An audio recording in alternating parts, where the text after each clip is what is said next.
What is up, everybody? Welcome back to another Pitching Ninja's Filthiest Pitches of the Day. Remember, before we get to those pitches, hit that subscribe button. Be a part of the biggest and best daily baseball show on YouTube. And now, without further ado, here are my filthiest pitches of the day. I'm going to start with Jose Barrios, who had 2 Ks in 6 innings, giving up 2 runs. He had this breaking ball and this filthy changeup. He faced Framber Valdez, who had 5 Ks in 5 innings, giving up 3 runs, and relied on these dirty curveballs and cutters. Drew Smyly had 4 Ks in 6 innings, giving up 2 earned runs, and had these knuckle curves. He got 8 whiffs on his knuckle curve, and his knuckle curve is unique because it often breaks the wrong way, a lot like a righty curveball. He faced Reed Detmers, who had 8 Ks in 5 2/3 innings, giving up 1 run, and had these sliders in the dirt, and even painted with his fastball. And he also had his trademark gorgeous curveball. Look at this. Luis Severino had 6 Ks in 5 innings, giving up 4 runs. He only got 1 whiff out of 18 swings on his fastball, but his changeup was solid, getting 5 whiffs in 12 swings. Lance Lynn had 4 Ks in 5 innings. He did give up 5 runs, and he had this cutter and literal FU fastball. Swing and a miss. Lance, think of the children. Randy Vasquez had 3 Ks in 5 2/3 innings, giving up 2 hits and no runs, and had this sweeper. Bailey Ober had 7 Ks in 5 1/3 innings, giving up 3 earned runs. At one point, he had 6 consecutive Ks, getting him on his fastball and changeup combination, and he also worked in this nasty slider. Yanni Chirinos had 4 Ks in 5 2/3 innings, giving up 1 run, and had these splitters and sliders. Aaron Savali had these pretty curveballs and painted cutter, and had 3 Ks in 5 2/3 innings, giving up 2 runs. In what was supposed to be the biggest matchup of the day, Spencer Strider faced off against Justin Verlander, and they gave up 12 earned runs between them in 7 total innings. Verlander had 4 Ks in 3 innings, giving up 7 hits, and had these fastballs.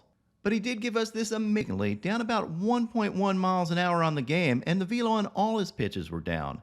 His fastball bottomed out at 93.5 miles an hour. He still got 17 whiffs in this game, though, coming on his mix of fastballs and sliders. And after the game, he said he was fine, it was just one of those outings. With this poor outing, he raised his ERA to 3.79 on the year. Alex Cobb had 7 Ks in 5 innings, giving up 4 runs, and relied on his mix of knuckle curves and 2-seamers, including this painted one. He battled Chase Anderson, who had this changeup and elevated fastball, and got 7 Ks in 5 1/3 innings, giving up 3 runs.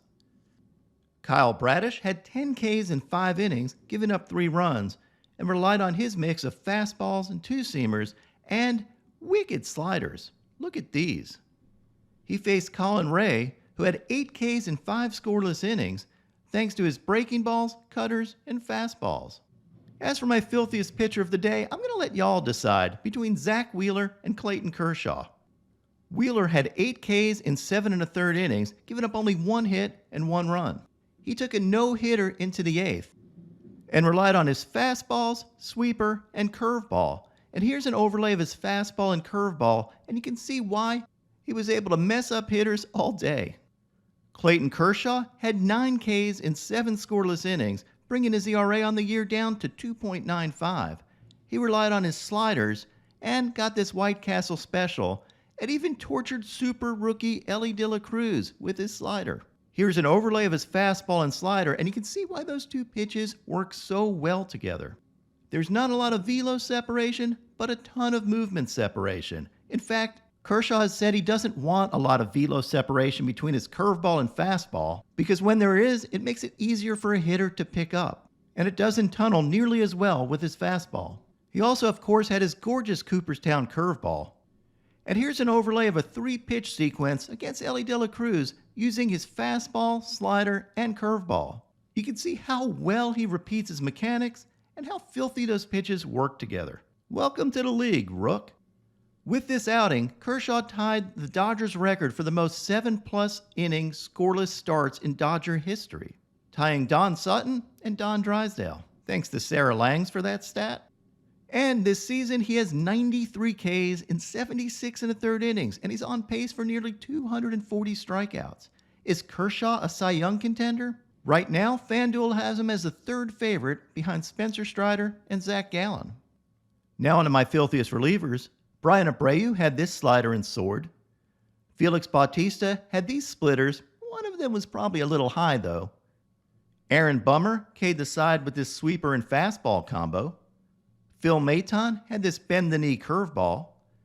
Jesse Chavez had this huge pitch, a painted two-seamer to get out of a bases-loaded jam. Chasen Shreve had 3 Ks thanks to his splitter and fastball. Taylor Rogers had this sweeper and fastball. Taylor Scott had this changeup and slider. Jimmy Cordero had this Expelliarmus slider. Reese Olson was the bulk guy. He didn't start, but looked really good with his changeup and slider, including this slider on Bryce Harper to get the K. Jason Foley had these vicious two-seamers. Camilo Doval had this 102-mile-an-hour fastball and wicked slider. Jordan Romano had this overpowering 99-mile-an-hour heater. And my filthiest relievers that really helped the Braves pull out the game last night against the Mets. And my other filthiest reliever of the day was Ron Marinaccio for these changeups and getting a sword on one of the changeups. He had 4 Ks in his appearance. And now, my pitching ninja moment of zen. If he didn't do this on purpose, this is the worst first pitch of all time. I mean, did the dude put his foot on backwards? I paired his mechanics up with Tim Lincecum and Tim's epic fail of a pitch, and they are nearly identical. Pretty impressive. What is up, everybody? My picks of the day today are a 3-leg parlay. I'm going to start with Merrill Kelly for 7 Ks or more, and then take a same-game parlay of Luis Castillo for 7 Ks or more, and Shohei Ohtani for 8 Ks or more. Today's also a daily strikeout special over at FanDuel, where you get to pick the daily leader in strikeouts. Shohei Ohtani is the favorite, and rightly so. But for long odds, I might go with Merrill Kelly today. I kind of like the matchup against the Tigers, and Kelly's been racking up strikeouts lately. So take a look at that.